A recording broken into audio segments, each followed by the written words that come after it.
मैंने लॉ किया क्योंकि लॉ पापा की विश थी। एक्चुअली घबराते इसलिए कि मतलब हमारी किसी लेवल पर भी उतना इंसल्टिंग बिहेव हमने देखा नहीं होता। अच्छा, जितना हम एकदम से जाकर हाई कोर्ट में फेस करते हैं।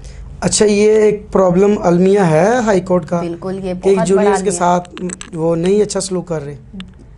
अब अच्छा सलूक करना तो एक अलग बात है, ये तो मुझे आइडिया नहीं, लेकिन जो उनका एक रफ एटीट्यूड है ना, वो कॉन्फिडेंस लेवल बहुत ज़्यादा लूज़ करता है। अस्सलाम वालेकुम नाज़रीन, welcome to my YouTube channel. मैं हूं एडवोकेट सैयद शम्सुल हसन रिजवी और आप देख रहे हैं शम्स रिकॉर्ड्स। आज मेरे साथ मौजूद हैं मिस आयशा राजपूत एडवोकेट और हम इनकी ज़िंदगी के बारे में जानेंगे, क्योंकि जो सीनियर लॉयर्स हैं उनसे हम लॉ के बारे में जानते हैं। एक यंग लॉयर से हम जानेंगे कि इन्होंने इस वकालत में कदम क्यों रखा और इससे पहले इन्होंने कहाँ तक स्टडी की थी, इस बारे में सवालात हैं। अस्सलाम वालेकुम मैडम। वालेकुम अस्सलाम। क्या हाल चाल है? ठीक मैं ठाक? ठीक हूँ। शम्स, आप कैसे हो? जी अल्हम्दुलिल्लाह। अच्छा मिस, आप ये बताएं कि लॉ से पहले आपने कहाँ तक स्टडी की है? लॉ से पहले मैंने ग्रेजुएशन किया और फिर मैंने मास्टर्स इन केमिस्ट्री स्टार्ट किया हुआ था, उसे मैंने लेफ़्ट किया, मैंने लॉ किया क्योंकि लॉ पापा की विश थी। अच्छा, ये आपके पापा की विश थी लॉ करना, इसके अलावा कोई और, अगर कोई और प्रोफेशन में आप जाना चाहते थे? बेसिकली तो मैंने मेडिकल साइंसेज में स्टडी किया। अच्छा अच्छा। लेकिन फिर पापा की विश थी या तो मैं आर्मी ज्वाइन करूं या फिर मैं लॉ करूं, तो फिर उनकी विश को मैंने जो है प्रेफरेंस दी और आर्मी तो नहीं ज्वाइन कर पाई, लेकिन फिर मैंने लॉ किया। लॉ मुझे भी बहुत अच्छा लगा क्योंकि ये बाकी सारे प्रोफेशंस में एक अलग ही इसका मतलब प्रोटोकॉल्स है, मतलब सभी बहुत अट्रैक्ट करता है ये सबको। अब जब मैंने खुद यूनिफॉर्म पहना तब मुझे ये ज़्यादा डिफरेंस फील हुआ। अच्छा, मैट्रिक से ग्रेजुएशन तक आप ये बताएं कि आप बिल्कुल सीरियस ज़िंदगी गुजारी है या फिर जॉली किस्म की? नहीं, बहुत ज़्यादा जॉली। इवन अच्छा। जॉली तो मैं आप भी बहुत ज़्यादा हूँ। इसीलिए मैंने पूछा ना कि ऑफ दी कैमरा तो गपशप है, तो क्या आप मैट्रिक से लेके अब तक मतलब मिजाज ही आपका इस तरीके का है? बिल्कुल, स्टार्ट से अच्छा। अब तक मतलब मेरी स्कूल लाइफ और कॉलेज लाइफ, यूनी लाइफ, ये सारी जो है ना टोटली स्टडी विद फन दोनों। मतलब ऐसा नहीं है कि मैं मतलब बुकवर्म थी, बिल्कुल भी नहीं ऐसा। मैंने लाइफ को पूरा इंजॉय किया स्टडी के साथ साथ। बिल्कुल ठीक हो गया। अच्छा, वकालत जो है, जब आप वकालत में आए हैं, आपने ये वजह बता दी है कि आपके वालिद साहब की विश थी वकालत में आना। वकालत में आने के बाद आप क्या महसूस करते हैं कि एक आम शख्स और एक वकील में क्या डिफरेंस है? एक आम शख्स और एक वकील में यही सबसे पहला फ़र्क है कि एक आम शख्स को अपने राइट्स के बारे में बिल्कुल नहीं पता। बिल्कुल ठीक है। जबकि एक वकील को अपने राइट्स के बारे में ओवरऑल पता है। बिल्कुल ठीक है। और वो अपने लिए लड़ना जानता है, वो जानता है कि उसने कैसे फ़ाइट करनी है खुद के लिए, दूसरों के लिए। तो ये एक बहुत बड़ा फ़र्क है। अच्छा, एक बंदा लॉ में नहीं आता जी, तो क्या फिर भी उसे बुक्स पढ़नी चाहिए ताकि उसको अपने राइट्स और ड्यूटीज़ का पता चले? नहीं, बेसिक जो मतलब राइट्स है ना, ये तो मेरा ख्याल है स्कूल लेवल की स्टडीज़ में भी होनी चाहिए। बिल्कुल ठीक है, ये बड़ी प्यारी बात है। यहाँ पर हाई लेवल मतलब मास्टर्स, पोस्ट ग्रेजुएट में भी देखेंगे, मतलब इतना स्टडी किया हुआ है, उसके बाद भी उनको बेसिक राइट्स का नहीं पता हमारे यहाँ स्टूडेंट्स को। तो मतलब यहाँ पर फिर उनके लिए नुकसान है।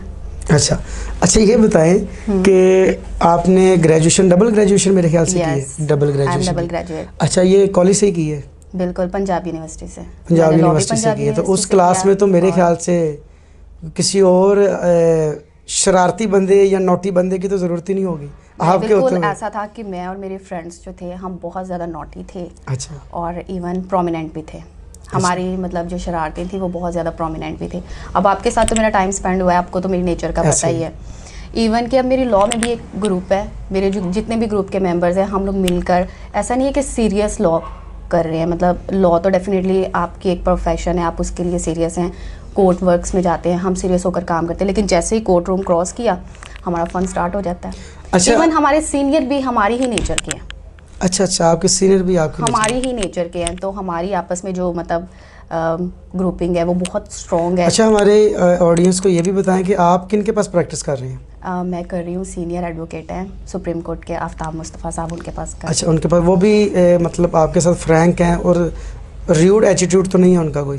फ्रैंकनेस तो डेफिनेटली जब सीनियर और जूनियर की होगी जब भी हम सीखेंगे। बिल्कुल ऐसे ही। अब इतना रूड या इतना रफ एटीट्यूड तो कभी भी मतलब जो हम हाई कोर्ट में फेस करते हैं, अगर सीनियर्स भी ऐसे करने लगे तो बिल्कुल हमारा हाई कोर्ट में आपने क्या ऐसा फेस किया कि लॉयर्स का किया या जजेस का किया? हाई कोर्ट में मैंने जजेस का किया कि मतलब जब वो देख लेते हैं ना कि जूनियर्स आ गए हैं, मतलब डेफिनेटली हमारी अपीयरेंस से पता चल ही जाता है कि ये जूनियर्स हैं। तो जैसे वो जूनियर्स को देखते हैं ना, इतना मतलब एक रफ सा एटीट्यूड आ जाता है कि मतलब जूनियर को इतना कॉन्फिडेंस लेवल लूज़ कर दिया जाता है कि हम लोग घबरा जाते हैं। एक्चुअली घबराते इसलिए कि मतलब हमारी किसी लेवल पर भी उतना इंसल्टिंग बिहेव हमने देखा नहीं होता, अच्छा, जितना हम एकदम से जाकर हाई कोर्ट में फेस करते हैं। अच्छा, ये एक प्रॉब्लम अलमिया है हाई कोर्ट का। बिल्कुल, ये एक बहुत जूनियर्स के बड़ा साथ वो नहीं अच्छा सलूक कर रहे। अब अच्छा सलूक करना तो एक अलग बात है, ये तो मुझे आइडिया नहीं, लेकिन जो उनका एक रफ एटीट्यूड है ना, वो कॉन्फिडेंस लेवल बहुत ज़्यादा लूज़ करता है। इवन के एक दफ़ा मेरा ऑन पर्सनल मतलब एक्सपीरियंस रहा कि मुझे मतलब न्यू अपीयर होना पड़ा क्योंकि सर की तबीयत ख़राब थी। उनके हेल्थ इशू की वजह से मैं और मेरे फ्रेंड जो हैं वो हाई कोर्ट में अपीयर हुए। तो हम लोगों को नहीं आइडिया था कि गाउन वेयर करना है, क्योंकि हम लोगों ने अभी गाउन लिया ही नहीं था। अच्छा। हम लोग हाई कोर्ट के लॉयर ही नहीं थे, तो हमारे पास गाउन तो था ही नहीं। हम लोग अपीयर हो गए, हमें नहीं आइडिया था कि हमें रोस्ट्रम यूज़ करना चाहिए कि नहीं। तो हमने किया तो justice said leave the rostrum. इतना मतलब एक पूरा रूम, सीनियर एडवोकेट्स, बहुत ज़्यादा इंसल्टिंग एटीट्यूड फील हुआ।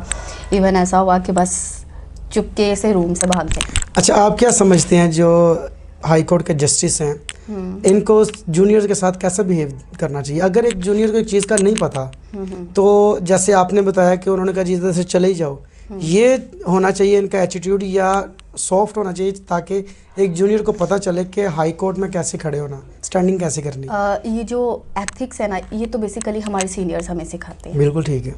लेकिन अगर आगे जजेस का हमारे साथ एटीट्यूड सॉफ्ट हो, वो हमें चांस दें, अप्रिशिएट करें, तो डेफिनेटली हमारा कॉन्फिडेंस लेवल इंक्रीज होगा। देखिए ना, सीनियर्स तो अपनी प्रैक्टिस के साथ सीख चुके हैं, हमने सीखना है ना अब जूनियर्स में। बिल्कुल ऐसे। तो हम कैसे सीखेंगे? आप एक ऑफिस में और मतलब बुक से पढ़कर उतना नहीं सीख सकते। जब तक आप अपीयर नहीं होते, आपसे क्वेश्चनिंग नहीं की जाती, आप उसके आंसर नहीं करते, तब तक आप नहीं सीख सकते। तो जब आपसे कोई क्वेश्चनिंग की जा रही है, तो मेरा ख्याल है कि हमें इतना लीनियर एटीट्यूड देना चाहिए कि अगर उसका गलत भी आंसर है, हम उन्हें वे दें। ऐसा नहीं है कि सभी का एटीट्यूड एक जैसा है। अब जस्टिस शहराम जो है, उनकी कोर्ट में आप अपीयर हो, वो आपको खुद ग्राउंड्स गाइड कर रहे होते हैं कि आप ये बोले, ये वर्ड्स बोले, मैं आपको रिलीफ देता हूँ। और अब देखें आप वो कितना अच्छा है, मतलब सॉफ्ट लीनियर एटीट्यूड, मतलब सबके साथ। जस्टिस शहराम है वो सॉफ्ट र्यूड नहीं है, बिल्कुल नहीं, बिल्कुल सॉफ्ट एटीट्यूड है। इवन उनका सबके साथ एक जैसा एटीट्यूड है, सीनियर्स जूनियर्स सबके साथ एक जैसा एटीट्यूड है। और वो उनका इतना लीनियर एटीट्यूड है कि हम इजीली अपनी बात को डिफाइन कर पाते हैं। बिल्कुल ठीक। और वहाँ से हम उनसे कुछ सीखकर मज़ीद कुछ सीख लेते हैं, क्योंकि वो हमें कुछ चीज़ें, हमें जब कमी रह जाती है हमारे काम में, तो वो हमें कुछ ऐसे पॉइंट्स गाइड कर देते हैं। अच्छा, ये सिविल कोर्ट में जब आप जाते हैं या सेशन कोर्ट में, अगर आपका कोई चक्कर लगा हो उधर भी, तो उधर का जो जजेस हैं उनका एटीट्यूड कैसा है?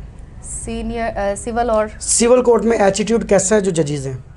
एक्चुअली बेसिकली उधर जजेस का एटीट्यूड नॉर्मल है, उनका इतना रूड नहीं है जितना आप समझ रहे हैं। उनका रूड तो नहीं है, लेकिन मेरा ख्याल है कि वो सिविल लिटिगेशंस जो है, आपको पता है, वो लिंगर ऑन बहुत ज़्यादा होता है। बिल्कुल ऐसे ही। वो इतना टाइम टेकिंग है कि मेरा उसमें इंटरेस्ट ही नहीं है सिविल लिटिगेशंस में। बिल्कुल ठीक हो गया। मतलब आपका ये कहना है कि जो जस्टिस हैं और जो जजेस हैं, इनमें डिफरेंस, एटीट्यूड का डिफरेंस है। बिल्कुल ऐसा ही है। बिल्कुल ठीक। इसका मतलब ये है कि एक जो जूनियर लॉयर है, उसको हर चीज़ सामने रख के फिर जाना पड़ेगा हाई कोर्ट के अंदर। बिल्कुल ऐसा ही है, इन सब चीज़ों को रख कर जाना चाहिए। बिल्कुल ठीक होगी जी। नाजरीन, आपने देखा कि मैडम आयशा राजपूत ने बड़ी ज़बरदस्त बातें की हैं। तो इसमें सबसे बड़ी बात उन्होंने ये बताई कि जब एक जूनियर लाहौर हाई कोर्ट में जाता है, तो उनके जो जस्टिस हैं, उनका एटीट्यूड जो है ना, उसको सॉफ्ट होना चाहिए। क्योंकि जो जूनियर्स होते हैं, बाज़ औक़ात ऐसा भी होता है सीनियर साथ नहीं होते। जैसे उन्होंने बताया कि उनके सीनियर की तबीयत ठीक नहीं थी, तो वो साथ नहीं थे। तो हमने फिर किन से सीखना? जजेस ही हैं जो हमें सिखाते हैं। और लोअर कोर्ट में मैं खुद आई विटनेस हूँ इस चीज़ का कि जब हम जजेस के पास जाते हैं, अगर किसी चीज़ का हमें नहीं पता, वो बड़े प्यार से हमें समझा देते हैं कि आपकी ये चीज़ मिस है, आपकी फ़ाइल मुकम्मल नहीं है, इसमें ये डॉक्यूमेंट्स लगने हैं, ये लगा के ले आएँ, उसके बाद फिर आगे प्रोसीड करते हैं। तो यही चीज़ हमें हमारे लाहौर हाई कोर्ट के जस्टिस को भी करनी चाहिए। तो ये एक अच्छी चीज़ है। अगर ये हमारे जो हम जूनियर्स हैं, इनके साथ ऐसा बिहेव करेंगे, तो हमें भी कॉन्फिडेंस पैदा होगा कि हमने आगे बढ़ना है और हमने अपने केसेस हैंडल करने हैं। आपका इस वीडियो देखने का शुक्रिया। अल्लाह हाफिज़।